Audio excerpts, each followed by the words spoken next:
안녕하세요. 저는 차이과학대학교 17학번 신대웅이라고 합니다. 코로나가 터지기 전까지는 백정서 목사님과 함께 학교 예배를 섬겨왔었고요. 오늘 또 이렇게 온라인상으로 함께 하게 되어서 정말 반갑습니다. 오늘 또 함께 찬양하고 예배할 텐데요. 우리 주님이라는 단어를 자주 쓰죠. 근데 그 예수님 때, 예수님이 이 땅에 오셨던 그 시대에 이 주님이라는 단어가 굉장히 정치적인 단어였다는 거 알고 계시나요?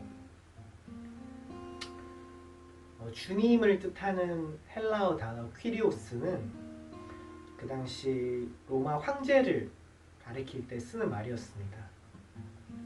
그러니까 예수님을 나의 퀴리오스, 나의 주님으로 인정한다는 것은 그 로마의 황제의 절대적인 권위에 반하여서 예수님만 나의 주인으로 인정하겠다는 그런 의미를 담고 있었습니다. 굉장히 쉽지 않은 고백이었겠죠. 물론 오늘날은 우리가 뭐 정치, 종교가 분리되어 있어서 그런 거를 겪지는 않지만요. 근데 로마 황제가 아니어도 너무나 많은 것들이 우리 주인 되기 쉬운 때인 것 같아요. 그렇죠? 여러분 정말로 예수님을 우리 주인, 우리 퀴리오스라고 인정하는 또 고백하는 그런 삶을 살고 계십니까? 저를 포함해서 함께 예배하시는 여러분들이 정말 그 고백을 할 수 있는 그런 삶 되기를 진심으로 소망하고 또 축복합니다. 이 시간 예수 따라가며 함께 찬양하시면서 예배 시작할게요.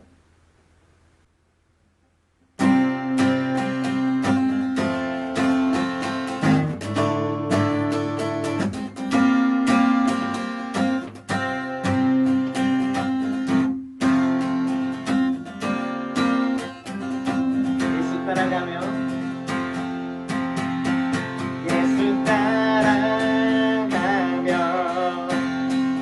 순종하며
우리가 어떤 상황 가운데 있더라도 예수님이 우리 주인 맞죠?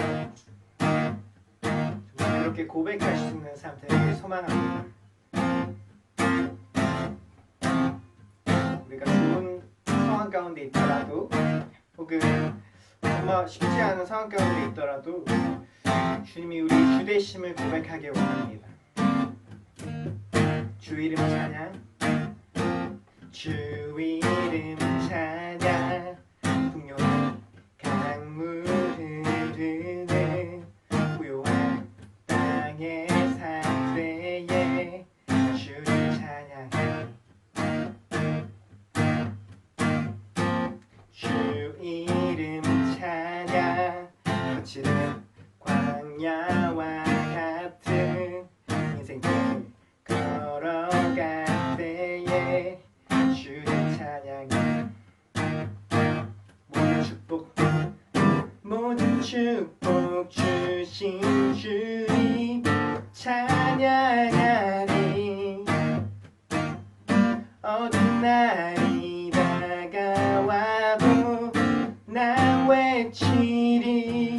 주의 이름을 찬양해. 주의 이름을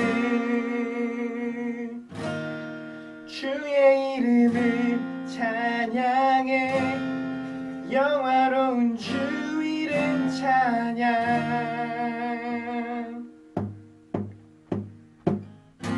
주의 이름 찬양. 햇살이 나를 비추고 만물이 새롭게 될 때 주를 찬양해. 주 이름 찬양. 가는 길 험할지라도 고통이 따를지라도 주를 찬양해. 모든 축복 주신 주님, 모든 축복 주신 주님 찬양하리. 어느 날이 다가와도 나 외치리. 모든 축복 주신 주님, 모든 축복 주신 주님 찬양하리. 어느 날이 다가와도 나 외치리. 주의 이름을 찬양해. 주의 이름을 찬양해. 영화로운 주 이름 찬양. 주의 이름을 찬양해.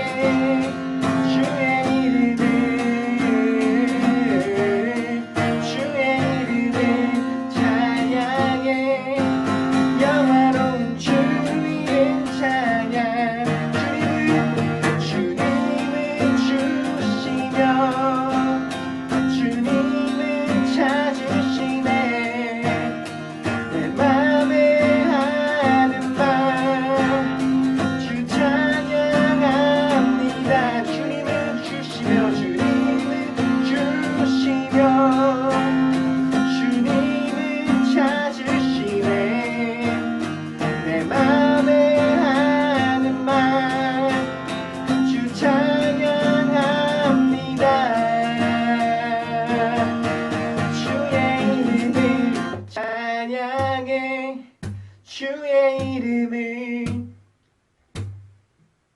주의 이름을 찬양해. 영화로운 주 이름 주의 이름을 찬양해. 주의 이름을 찬양해.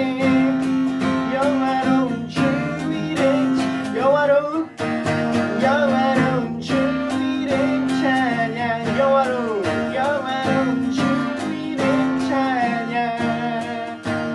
오 주님 아멘. 감사합니다.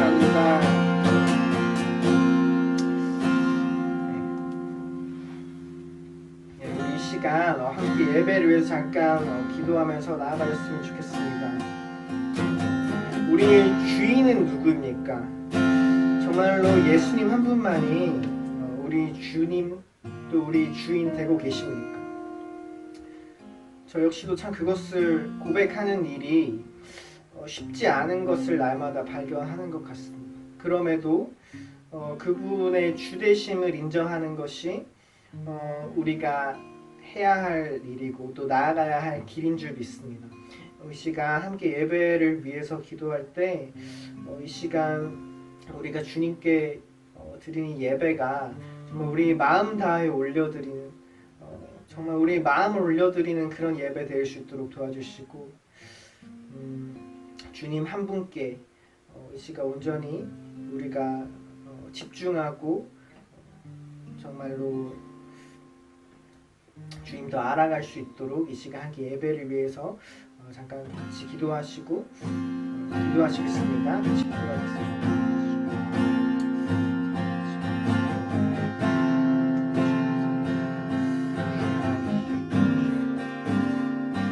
왕되심을 고백합니다. 주님, 정말 여러 가지 것들 내가 아닌 주님이 아닌 예수 그리스도가 아닌 그 모든 것들이 다른 것들이 주인 되기 쉬운 너무도 세상 가운데 예수님 한 분만이 나의 주인이라고 예수님 한 분만이 내 삶의 소망이시며 참된 삶의 이유가 되심을 고백하는 사람들에게 인도하여 주세요.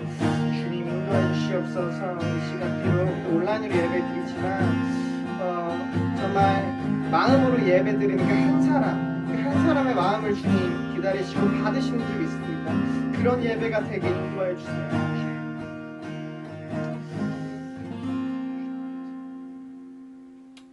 사랑의 아버지 하나님 감사합니다. 오늘도 또 이렇게 함께 예배할 수 있는 또 각자의 자리에서 예배할 수 있는 이런 귀한 시간을 허락하여 주셔서 우리가 주님 한 분 예배할 수 있게 해주심에 감사드립니다. 너무도 많은 것이 우리 주인이 되기 쉬운 시대에 예수 그리스도 한 분만이 우리 주인 되심을 고백하는 그런 삶 될 수 있도록 인도하여 주세요. 감사드렸고 예수님의 이름으로 기도드립니다. 아멘. 이 시간 우리 사도신경으로 사도들의 고백인 사도신경으로 함께 우리 신앙을 고백하시겠습니다. 전능하사 천지를 만드신 하나님 아버지를 내가 믿사오며 그 외아들 우리 주 예수 그리스도를 믿사오니 이는 성령으로 잉태하사 동정녀 마리아에게 나시고 본디오 빌라도에게 고난을 받으사 십자가에 못 박혀 죽으시고 장사한 지 사흘 만에 죽은 자 가운데서 다시 살아나시며 하늘에 오르사 전능하신 하나님 우편에 앉아 계시다가 저리로서 산자와 죽은 자를 심판하러 오시리라. 성령을 믿사오며 거룩한 공회와 성도가 서로 교통하는 것과 죄를 사하여 주시는 것과 몸이 다시 사는 것과 영원히 사는 것을 믿사옵나이다. 아멘. 기도드리겠습니다. 저희를 끝까지 사랑하시는 하나님 아버지, 저희를 하나님과 대면하는 이 영광스러운 예배 자리에 나올 수 있게 하심에 감사드립니다. 주님, 오늘부터 비대면 온라인 예배를 시작합니다. 비록 저희는 코로나라는 장벽으로 인해 대면을 하지 못하지만 이 예배를 드리고 있는 주님의 자녀들이 하나님과 대면하여 생명의 말씀을 듣고 행하는 시간이 될 줄 믿습니다. 하나님의 진노의 본질에 대한 말씀을 전하실 백정성 목사님을 성령으로 인도하셔서 저희를 향한 하나님의 음성을 전할 수 있도록 해주시고 그 말씀을 듣는 저희들의 귀를 열어주셔서 하나님을 인정하지 않았던 삶의 모습들을 돌아보고 회개하여 주께로 돌아갈 수 있도록 인도해 주세요. 우리의 모습, 우리의 소유 모두 주님께 드립니다. 주님만 높임 받아주세요. 예수 그리스도의 이름으로 기도드립니다. 아멘.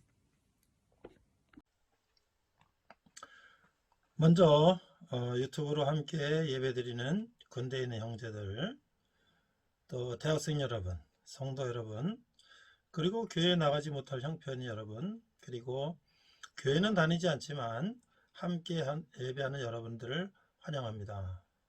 코로나가 우리에게는 고난이지만 그 가운데서도 우리가 이렇게 온라인으로 예배할 수 있다는 것에 감사를 드립니다. 앞으로 함께 예배드리며 하나님 나라를 함께 알아가기를 원합니다. 우리 먼저 함께 잠깐 기도하겠습니다. 하나님 아버지, 은혜를 감사합니다. 코로나로 인하여 모임이 제한되고 또 교회 나가지 못할 그런 형편에 있습니다. 우리가 비록 온라인으로 예배를 드리지만 하나님 앞에 신령과 진정으로 예배 드리게 하시고 하나님 말씀을 또 우리가 배워서 이 세상 가운데 살 때에 승리하는 삶을 살기에 부족함이 없도록 하여 주시옵시고, 또 우리가 여러 가지 어려운 형편 가운데 있지만 하나님을 의지하며 이겨나갈 수 있는 힘을 주시옵소서. 감사드리며 예수님 이름으로 기도했습니다. 아멘.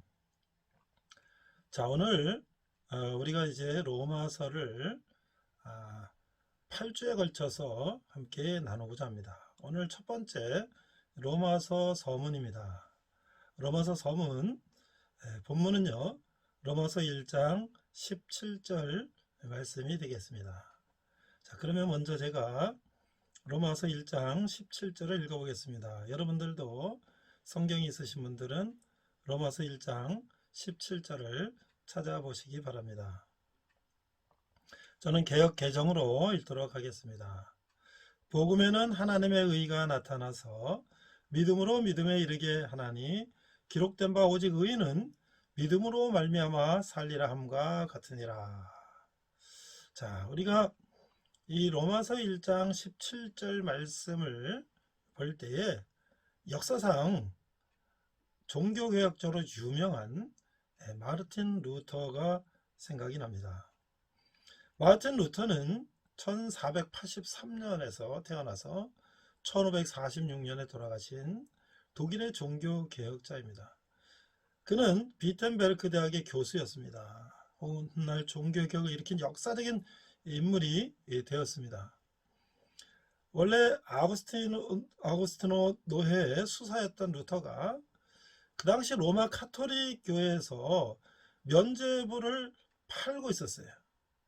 근데 그 면죄부라는 것이 진정한 회개가 없는 용서, 거짓 평안, 이 거짓 평안에 대해서는 예레미야의 예언서에서 하나님의 말씀을 예레미야가 전한 것이 있습니다. 그것을 인용하여 거짓 평안이라고 비판을 했습니다. 믿음을 통해서 의롭다함을 얻는 이신칭의 한문으로 믿음으로 말미암아 의롭다 칭함을 받는다. 이런 로마서의 말씀을 그가 주장을 했습니다. 그래서 의롭다함을 통한 그 개인의 구원의 새 시대를 열어주었던 것입니다. 면죄부 판매를 비판한 루터는요, 1517년에 95개 논제를 제시함으로써 당시 면죄부를 대량 판매하던 도미니코의 수사이자 설교자인 요한 테첼에 맞서게 됩니다. 1520년에 교황 레오 10세는 이 모든 주장을 철회하라 라고 일개 수사가 이 교황, 주교 뭐 이런 사람들한테 대항해서 이제 면죄부 판매를 비판하고 맞서니까 뭐 이거는 상대가 되지 않는 것이죠. 그렇지만 오직 성경의 권위를 앞서면서 성서에 어긋나는 가르침을 거부했던 것입니다. 오직 성경의 권위를 앞세우면서 성서에 어긋나는 가르침을 거부했던 것입니다. 1521년 보름스에서도 마찬가지로 신성 로마 제국의 황제인 칼 5세로부터 너의 요구를 철회하라 라는 요구를 받았지만 그는 거부했습니다. 그리고 결국 교황에게 파문을 당했어요. 우리가 지금 파면당한다는 것이 그냥 교회에서 쫓겨나는 정도가 아니라 완전히 사회에서 매장당하고 사형당하는 급에 해당하는 그런 처벌을 받은 것이죠. 그렇지만 그는 거기에 굴하지 않고 1517년 10월 31일 비텐베르크 대학교 교회 문에 95개의 논제를 게시했습니다. 이것이 종교개혁의 시작이 되었던 것입니다. 이 로마서가 이 종교개혁의 시발점이 되었다라는 역사적인 중요한 의미를 갖고 있는 것입니다. 마틴 루터는 로마 카톨릭 교회의 부패와 잘못된 교황의 권위에 항거하여 로마 카톨릭 교회의 교리를 논박하고 성서가 지니고 있는 기독교 신앙에서의 최고 권위와 그리스도의 교회의 오직 믿음, 하나님의 전적인 은혜를 통한 구원을 강조했던 것이죠.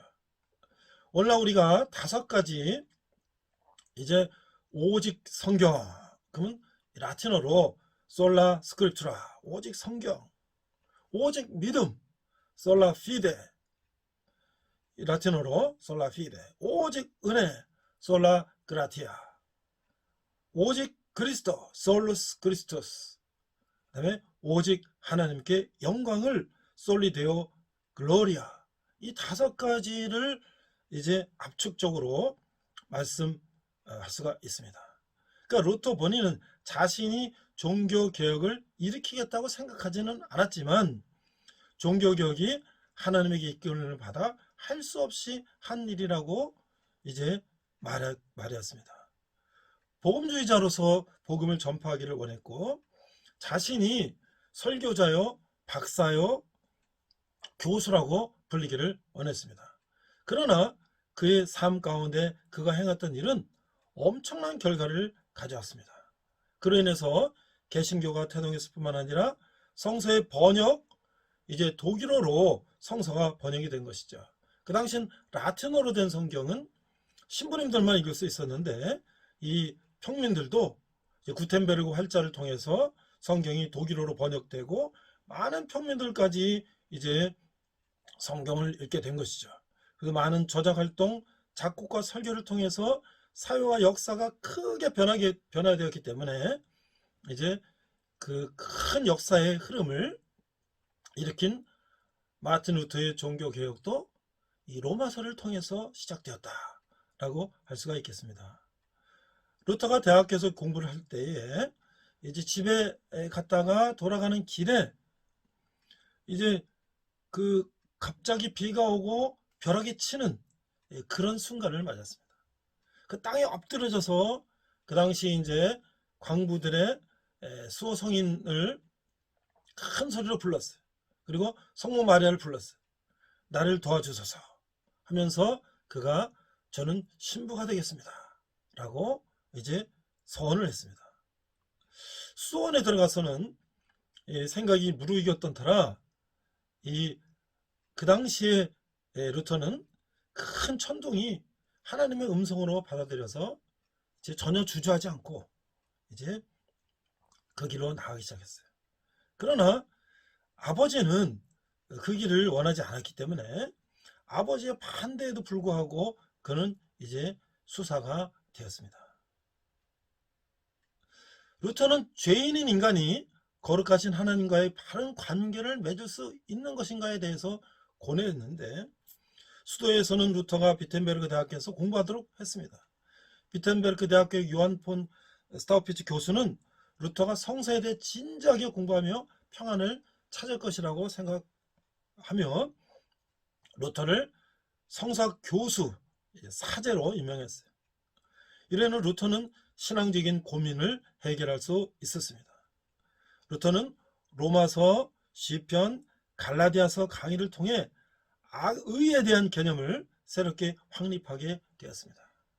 칭의란 의롭다 칭함을 받는 것이란 오직 그리스도를 믿음으로 죄인이 의인으로 인정받는다는 교리라는 것입니다. 하나님의 의, 하나님과 나의 관계는 수동적인 것으로 하나님에 의해 은혜로 주어지는 의이며 대표적인 것으로 다음 구절을 들 수가 있다는 것입니다. 그것이 오늘 우리의 이 설교의 본문인 로마서 1장 17절인 것입니다. 다시 한번 읽겠습니다. 복음에는 하나님의 의가 나타나서 믿음으로 믿음에 이르게 하나니 기록된 바 오직 의인은 믿음으로 말미암아 살리라 함과 같으니라. 자, 우리가 왜 이번 주부터 8주 동안 로마서를 공부하게 될까? 우선 로마서의 이 역사적인 배경을 한번 살펴보도록 하겠습니다. 이 로마 교회를 비롯한 초대교회들이 직면했던 신학적인 중요한 주제들이 있습니다. 첫째, 우리는 로마서를 가르침을 통해서 우리가 누구였는가, 또 우리는 지금 누구이며 우리의 신앙적인 현주소는 어디인가를 분명하게 우리가 확인하게 될 것입니다. 그리고 그 가르침을 통해서 하나님께서 예비하신 축복된 그리스도의 삶을 사는 새로운 통찰력을 얻게 될 것입니다. 또한 그 가르침을 삶에 구체적으로 적용하면서 우리를 의롭다 하신 하나님의 선포가 우리 가운데 이루어지고 있는 것을 우리가 확인하게 될 것입니다.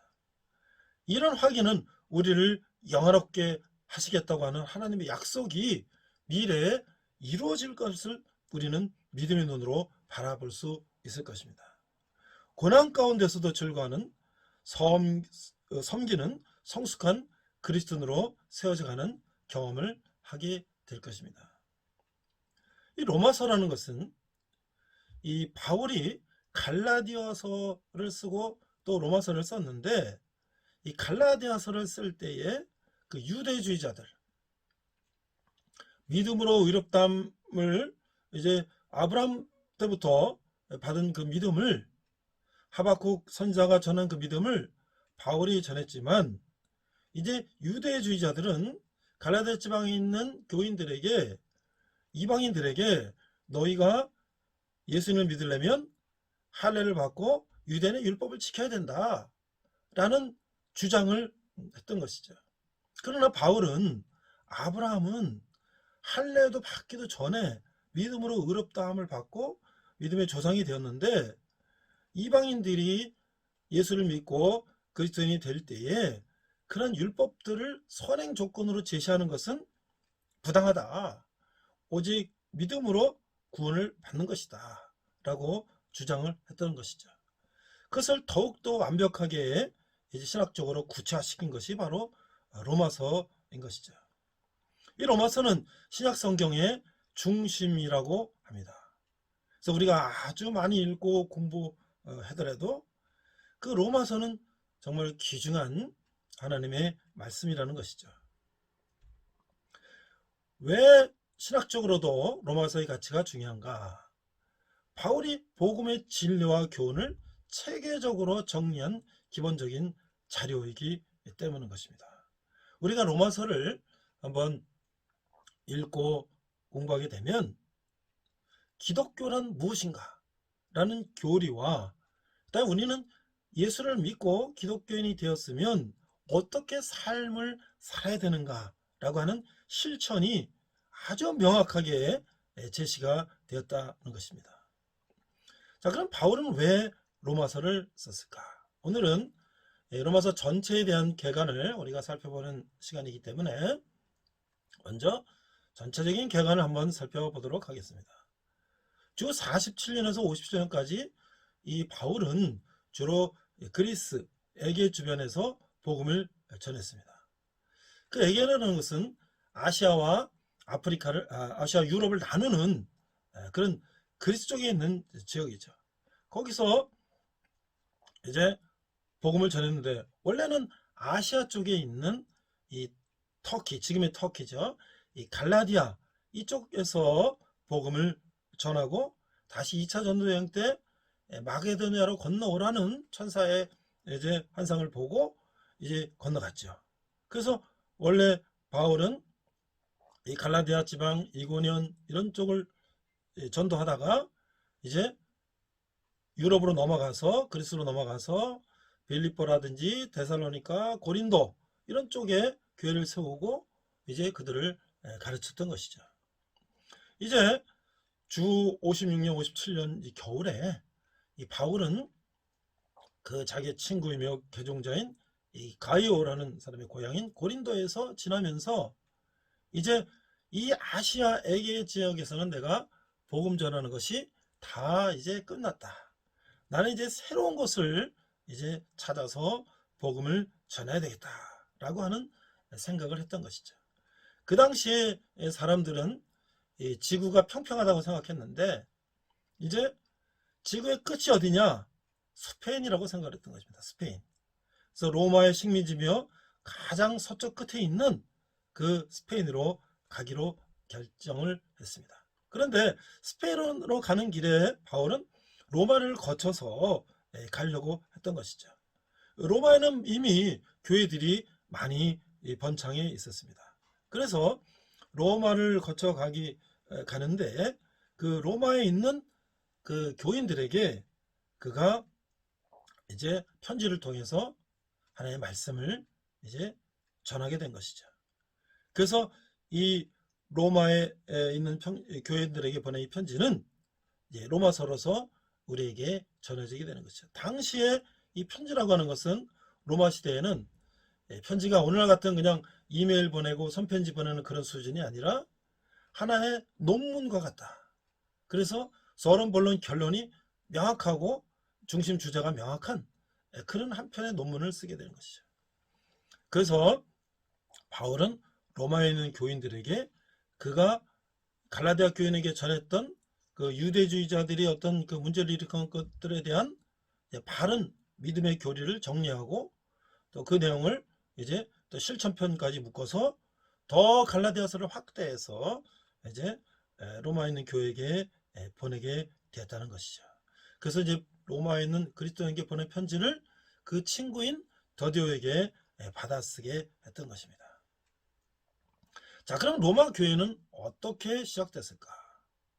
바울은 이 당시 아직 로마 교회에 가지 않았습니다.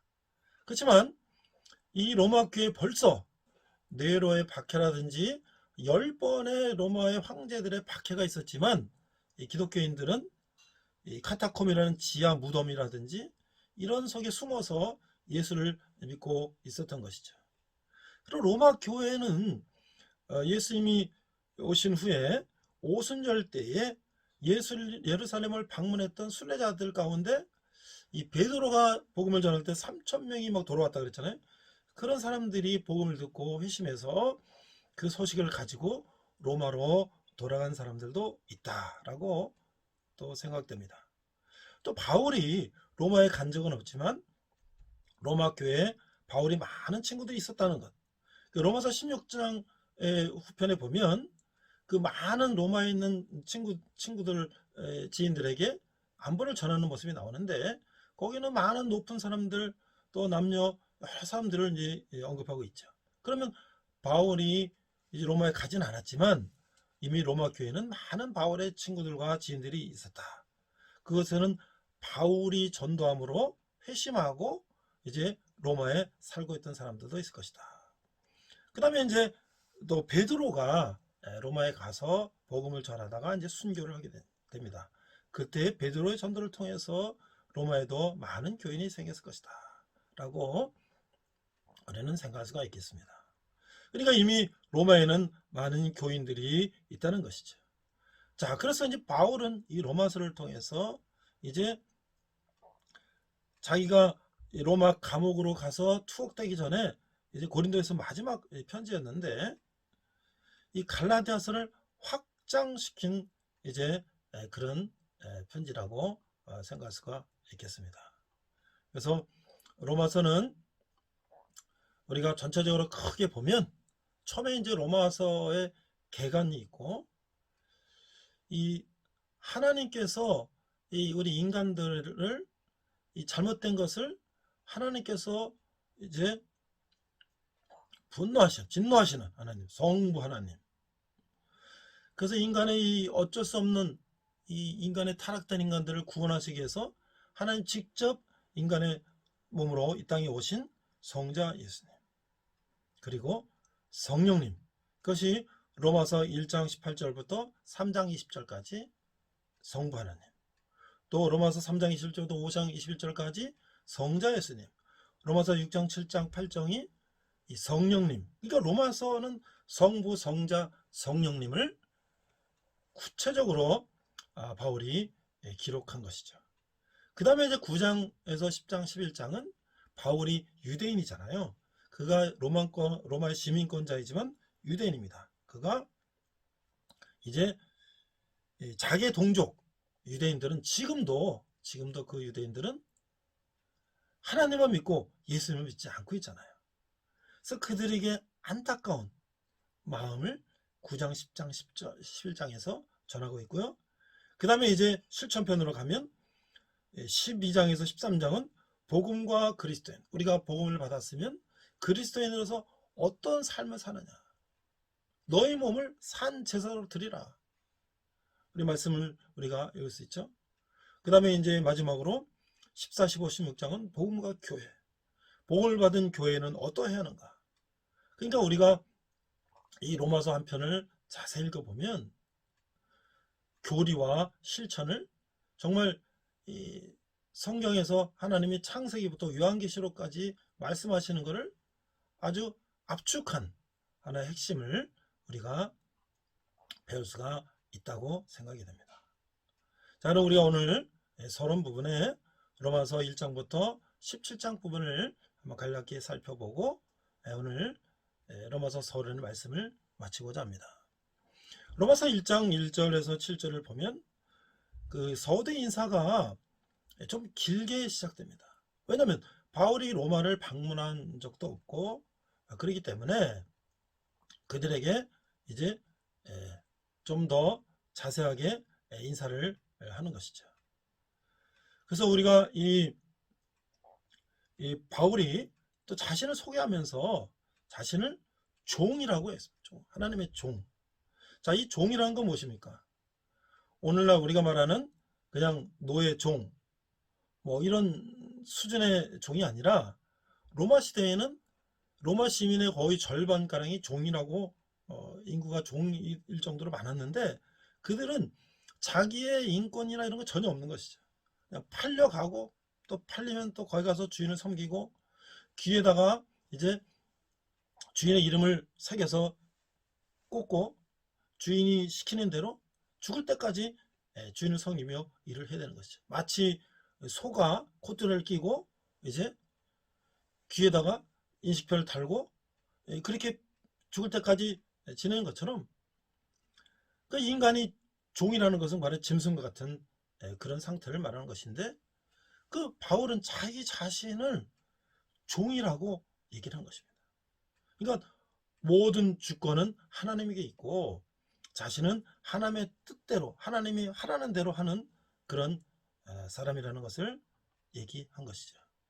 그러니까 얼마나 이 종이라는 말이 정말 하나님의 뜻을 이 땅에 펼치기 위해서 자기 자신을 포기하고 오직 하나님의 뜻대로 전도하는 전도자의 삶을 살기로 다짐했다는 것을 볼 수가 있는 것이죠. 우리가 1장 1절부터 4절을 한번 읽어보도록 하겠습니다. 예수 그리스도의 종 바울은 사도로 부르심을 받아 하나님의 복음을 위하여 택정함을 입었으니 이 복음은 하나님이 선지자들을 통하여 그의 아들에 관하여 성경에 미리 약속하신 것이라. 그의 아들에 관하여 말하면 육신으로는 다윗의 혈통에서 나셨고 성결의 영으로는 죽은 자들 가운데서 부활하사 능력으로 하나님의 아들로 선포되셨으니 곧 우리 주 예수 그리스도시니라. 자, 로마서 1장 1절에서 4절은 복음의 정의를 아주 훌륭하게 하고 있습니다. 자, 좋은 소식이라는 건 무엇입니까? 우리가 good news, 그리스 말로 유앙겔리온, 좋은 소식은 무엇인가에 대해서 지금 말씀을 하고 있습니다. 근데 그것이 좋은 소식이란 무엇이냐면 하나님에 관한 것이라는 것이죠. 그래서 우리가 오늘 본문을 읽었던 로마서 1장 17절 복음에는 하나님의 의가 나타났다. 하나님의 의는 무엇일까? 이것은 하나님에게 나온 것, 하나님에게 속한 것이라는 것이죠. 그래서 우리가 좋은 소식, 굿뉴스, 우리가 이제 복음, 성경을 굿뉴스라고 하지 않습니까? 그것은 어떠한 신조나 법칙이 아니라 오직 한 분, 바로 그것은 주 예수 그리스도라는 것이죠. 그래서 우리는 바울은 어떤 종교라는 그런 종교를 전하는 사명을 받은 것이라기보다는 바로 한 분, 예수 그리스도를 전한다는 것이죠. 그래서 인간의 몸으로 오신 예수 그리스도를 전하는 것이 바울의 사명이라는 것이죠. 자, 그러면 어떻게 좋은 소식이 한 분인 예수 그리스도이신가? 그것은 요한복음 1장 1절과 14절에 이렇게 기록되어 있습니다. 태초에 말씀이 계시니라, 이 말씀이 하나님과 함께 계셨으니 이 말씀은 곧 하나님이시라. 말씀이 하나님이시라고 했어요. 14절, 말씀이 육신이 되어 우리 가운데 거하심에 우리가 그의 영광을 보니 아버지의 독생자의 영광이요 은혜와 진리가 충만하리라. 하나님께서 이 세상을 찾아오셨다는 것이, 이것이 복음의 핵심입니다. 바울이 첫 번째 7절에서 예수 그리스도를 주님으로 소개하는 말로 가득 채운 이유가 바로 거기 있던 것이죠. 자, 우리가 주 예수 그리스도. 그럼 예수는 누구다? 주는 뭐 로드, 나의 주님. 내가 종인데 로드, 나의 주인이잖아요. 그렇죠? 그 나의 주인이신 예수, 지저스라는 것은 메사야, 메시아, 구세주라는 것을 의미하는 것이죠. 그것은 우리 그리스도의 인성, 즉 우리의 죄에서 우리를 구원하기 위해서 역사의 한 시점에 세상에 오신 그 메시아를 말하는 것이죠. 그래서 그 예수님의 공적인 일, 예수님은 그리스도, 예수님은 그리스도, 기름 부음을 받은 자, 메시아. 그러니까 예수님은 우리를 구원하시고 또 우리를 구원하시기에 기름 받아 오신 메시아, 구세주인 것이죠. 우리의 주인이시고 통치자이시고 우리의 왕이신 것이죠.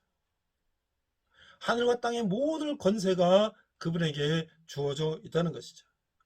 마태복음 28장 18절에 보면 예수께서 나와 말씀하여 이르시되 하늘과 땅의 모든 권세를 내게 주셨으니, 그분이 바로 바울이 전하는 한 분, 바로 예수 그리스도라는 것이죠.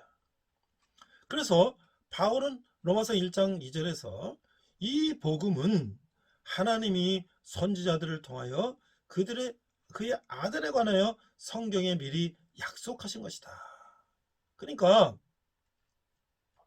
벌써 그리스도가 오신다고 하는 것은 그 전부터 구약부터 벌써 약속돼 있으셨다는 것이죠. 자, 그러면 이제 그 한 분이신 그리스도를 전하는데 누구에게 전하는가? 로마서 1장 5, 6, 7절에 보면 로마에 있는 이방인 그리스도인에게 편지를 쓰고 있다는 것을 알 수가 있습니다. 5절, 6절, 7절을 읽어보겠습니다.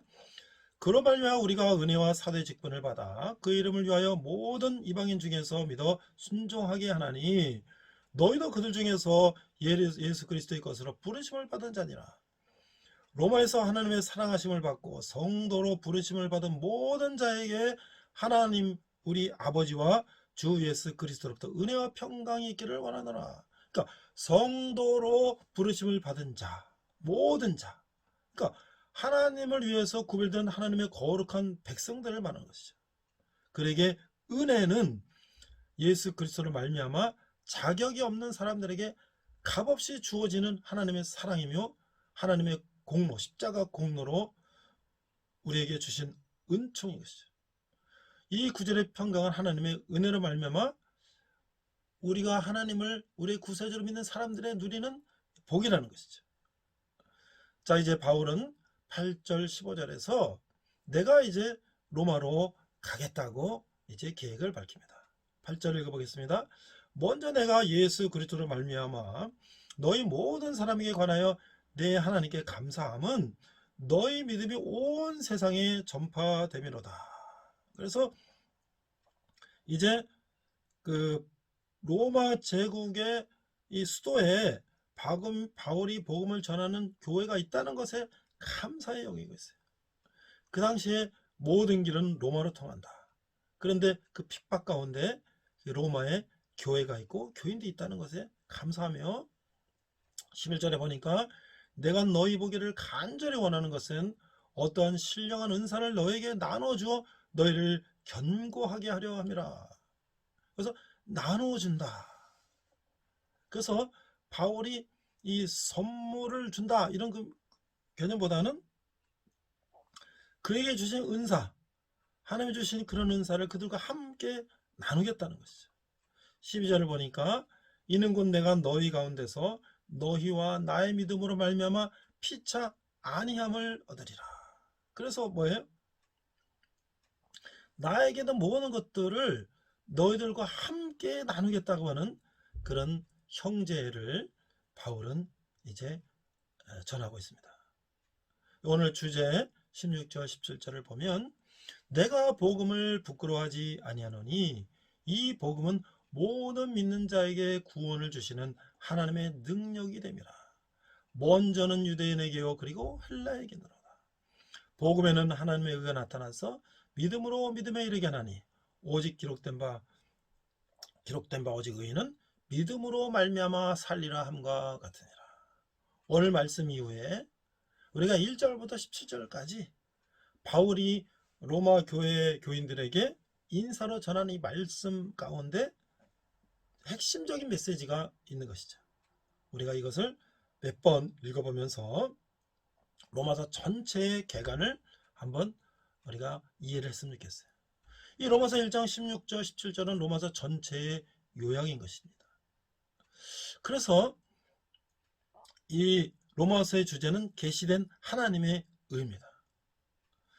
종교는 한 가지 기본적인 특징을 갖고 있어요.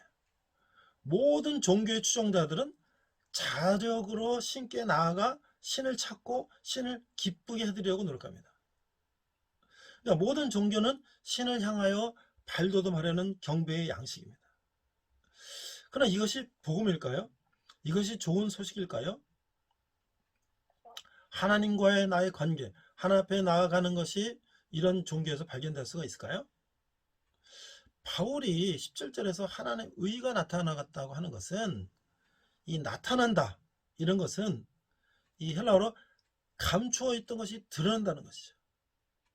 그러니까 하나님이 우리에게 우리가 알지 못했던 것들을 하나님이 알려주신다는 것이죠. 하나님께서 알려주시지 않으면 우리가 알 수가 없는 것입니다. 그래서 하나님의 의는 어디에요? 복음 안에서 나타난다는 것이죠. 그래서 하나님의 아들 안에서 하나님이 자신을 계시한다는 것에 우리는 이제 이 로마서의 핵심이 있다는 것이죠. 여기서 예수님의 삶과 죽음, 그래 부활의 이 이야기가 담겨져 있는 것입니다. 그래서 모든 것은 그 아들 예수 그리스도로 이제 성취됐다는 것이죠. 먼저는 유대인에게요. 복음은 역사적으로 유대인에게 먼저 전해졌지요. 그리고 어떻게 해요?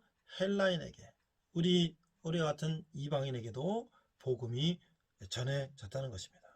그래서 우리도 이제 아브라함의 육적인 후손은 아니지만 우리가 예수 그리스도를 믿음으로 우리가 아브라함의 영적인 자손이 될 수 있기 때문에 우리도 아브라함의 자손이요 하나님의 자녀가 될 수 있다는 것이죠. 우리가 예수 그리스도를 입으로 시인하고 믿기로 우리가 정하면, 자, 복음에는 하나님의 의가 나타나서, 그래서 그 의라는 것은 하나님과의 우리의 관계, 그래서 믿음에서 믿음에 이르게 된다.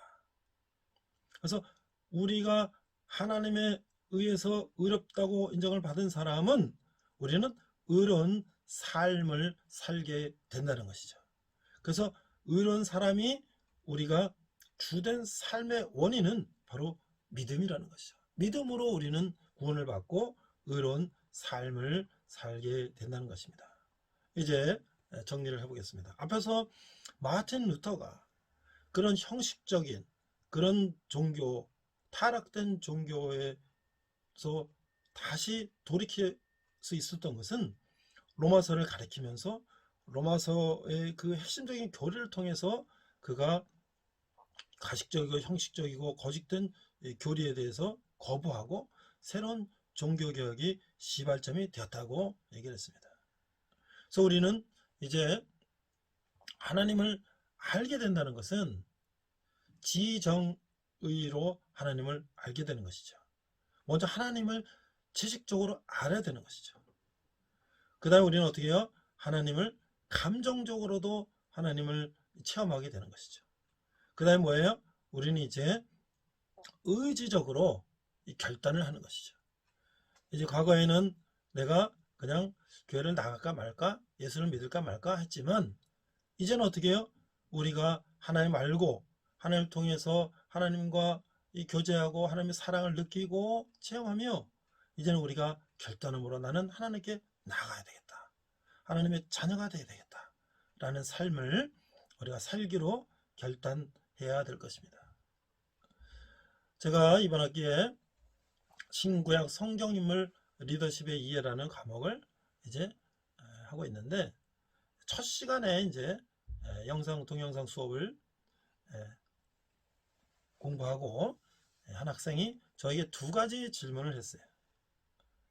자, 무슨 질문이냐면 처음에 이런 질문을 했습니다. 뱀도 하나님이 만든 창조물이지 않습니까? 그렇다면 하나님께서는 왜 악한 창조물을 만드신 건지 아니면 하나님께서 창조물을 만드시되 선과 악을 결정하시지는 않은 건지 궁금합니다. 저는 학생들에게 이렇게 이제 질문들을 많이 하라고 합니다. 물론 제가 정확하게 100% 정확한 답을 못 줄 수도 있지만 저도 또 신학을 공부하며 또 저도 조직신학 책을 또 공부하며 성경을 공부하며 또 많은 이제 성경을 가르치는 목사님들에서 설교를 들으며 저도 공부한 걸 가지고 나름대로 제가 답을 줬는데요. 제가 이렇게 답했습니다. 첫 번째 질문에 대해서는 내가 생각하기에 하나님은 선하게 피조물을 창조하셨는데 피조물들이 교만해져서 하나님과 동등하게 되려고 자유의지를 가지고 도전하는 것이라고 생각합니다. 결국은 요한계시록에 보면 이제 하나님께서 이제 그런 사탄이나 이런 죄악된 것들을 영원한 벌을 내리시지만요. 이렇게 대답을 했어요. 완벽하지 못하겠습니다만은 첫 번째 질문은 그랬고요. 자, 두 번째 질문은 이제 오늘 우리와 왜냐면 이것은 지난번에 창세기 천지 창조를 이제 쭉 수업을 듣고 이제 한 거죠. 그래서 거기에 이제 아담과 하와도 나오고 이제 노아의 홍수도 나오고 이제 가인과 아벨도 나오고 이제 이 첫 번째 우리 창세기 첫 번째 수업을 듣고 학생이 질문한 건데요. 두 번째 질문은 이제 오늘날 우리의 삶의 현실과도 비슷한 연관된 이야기가 있어요. 두 번째 무슨 질문을 했냐면 오늘날 지구에서 일어나는 자연재해들로 인해 환경 문제, 지구가 아프다, 병들었다 이런 얘기를 많이 나오는데 창조론의 주장에 따르면 하나님께서 경고하시는 것이라고 해석될 수 있는 건가요? 이런 질문을 했어요. 자, 저도 뭐 이거를 정확하게 뭐라고 제가 답변하기는 어렵지만 제 나름대로 이렇게 대답을 했습니다. 그렇다고 볼 수 있죠. 현재 이 코로나 바이러스도 인간이 너무 지구를 오염시킨 결과라는 그 이야기도 있습니다. 그렇지 않습니까? 우리가 이 어떤 바이러스가 창궐하고 이런 것들도 인간이 너무 지구를 남용한 것이죠. 그렇죠? 너무 이제 과용한 것이죠.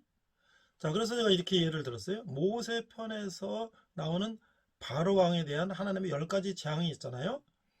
그래서 물이 피로 변한 거라든지 개구리 떼라든지 이 파리 떼, 뭐 악종, 악창, 독종, 우박, 메뚜기, 흑암, 장자 죽음 이런 것들이 이제 모세가 하나님의 명령대로 이스라엘 백성을 이집트에서 탈출시켜서 가나안 땅으로 가려고 그랬는데 이 바로 왕이 노예들이 다 한꺼번에 200만 명이 빠져나가면 안 되니까 그걸 계속 붙잡아 놓으니까 하나님이 10번 단계 이제 그런 재앙을 주시잖아요.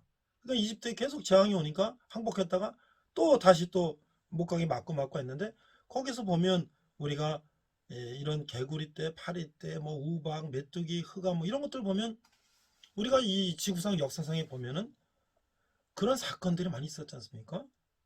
이 펄벅의 대지라는 소설에 보면 그 메뚜기 떼라는 게 어마어마한 메뚜기 떼들이 와서 그냥 완전히 곡식을 싹 다 완전히 그냥 싹쓸이 해가는 그런 것들. 그렇죠? 그래서 아마 이 코로나라든지 이런 것들도 우리 인간이 너무 환경을 오염하고 너무 나용하고 너무 이제 그런 것들에 대한 하나님의 사인이 아닌가 뭐 이런 제 생각으로 한번 해봤습니다. 자, 오늘 마지막으로 우리가 한번 생각해 볼 것은 무엇이냐면, 자, 그러면 우리가 이 코로나 시대에 그냥 교회 나가기도 어렵고 온라인으로 하고 모든 게 다 위축되고 있으니까 그냥 우리는 그냥 조용히 있으면 되는가? 아니라는 것이죠. 자, 우리는 내가 복음을 받은 것을 내 이웃에게 복음을 전할 수가 있다는 것이죠. 왜냐?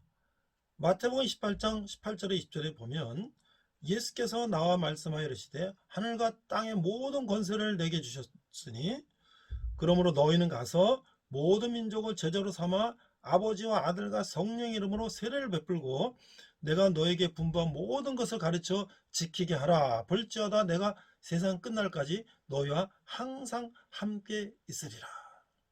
그러니까 뭐예요? 세상 땅끝까지 복음을 전하고 제자를 삼으라는 것이죠. 또 디모데후서 2장 2절에 보면 또 내가 많은 증인 앞에서 내게 들은 바를 충성된 사람에게 부탁하라. 그들이 또 다른 사람들을 가르칠 수 있으리라. 그러니까 제가 목사도 아니고 전도사 아니고 저도 장로 집사도 아닌데 제가 무슨 복음을 전할까요? 아니죠.